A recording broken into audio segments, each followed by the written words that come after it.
Kakalas na umano mga kababayan ang inyupi sa pamumuno nito ni Congressman Dong Puno mga kababayan.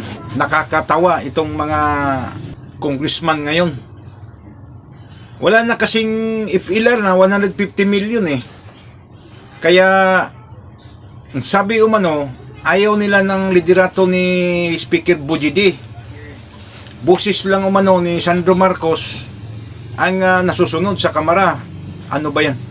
Para naman tayong, ikaw Congressman Puno, para ka namang hindi tumanda dyan sa Kongreso. Alam mo naman talaga na nilagay lang yan si Bujidi dyan. Papit lang yan eh. Hindi naman talaga yan ang masusunod dyan. Akala mo ba'y gagana pa rin yung mga sistema ni Martin Romualdez noon? Yung pagkalas ninyo, alam na yan, alam na namin yung style ninyo. Di kayo napagbigyan sa anong gusto ninyo.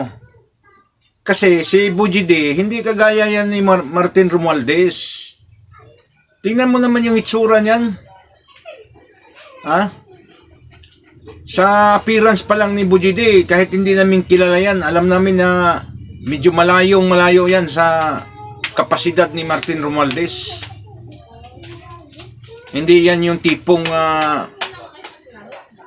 magnakaw ng kaban ng bayan. Nilagay lang yan siya dyan.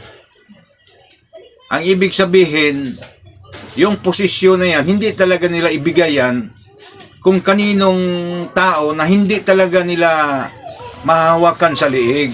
Yan ang totoong storya dyan. Ngayon, sumakay ka na, namamangka ka sa dalawang ilog eh.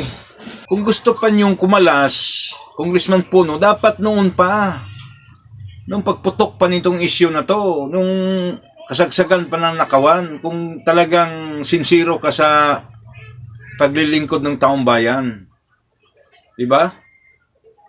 Noon nyo pa alam itong mga ganitong lakaran eh. Ngayon na wala na kayong makakabig sa speaker ninyo. Para kang para kang ungyano eh. Alam mo na hindi tatalab itong impeachment case ni BP Sara sa Senado. Kaya yung immediate withdrawal of support mo sa administrasyon, Congressman Puno, wala sa tamang oras. Si BP Sara, sanay na yan mag-isa. Hindi kayo kailangan yan. Kayong mga dating nagtutulungan kayo noon na bagsak niyo si PRRD at saka itong si Vice President Sara, tapos ngayon bigla kang magbago ng landas. Ang gagawin mo na lang, maghanap na lang kayo ng pantapat ni BP Sara. At tama din yan, kalabanin mo yung mga kongresista dyan, dati mong mga kaalyado, para ladlaran kayo ng mga baho dyan. Pareho naman kayo dyan mga magnanakaw eh. Ngayon na wala ng 150 million, wala na rin kayong suporta sa kanila. Kaya lumalabas talaga yung tunay yung pagkatao.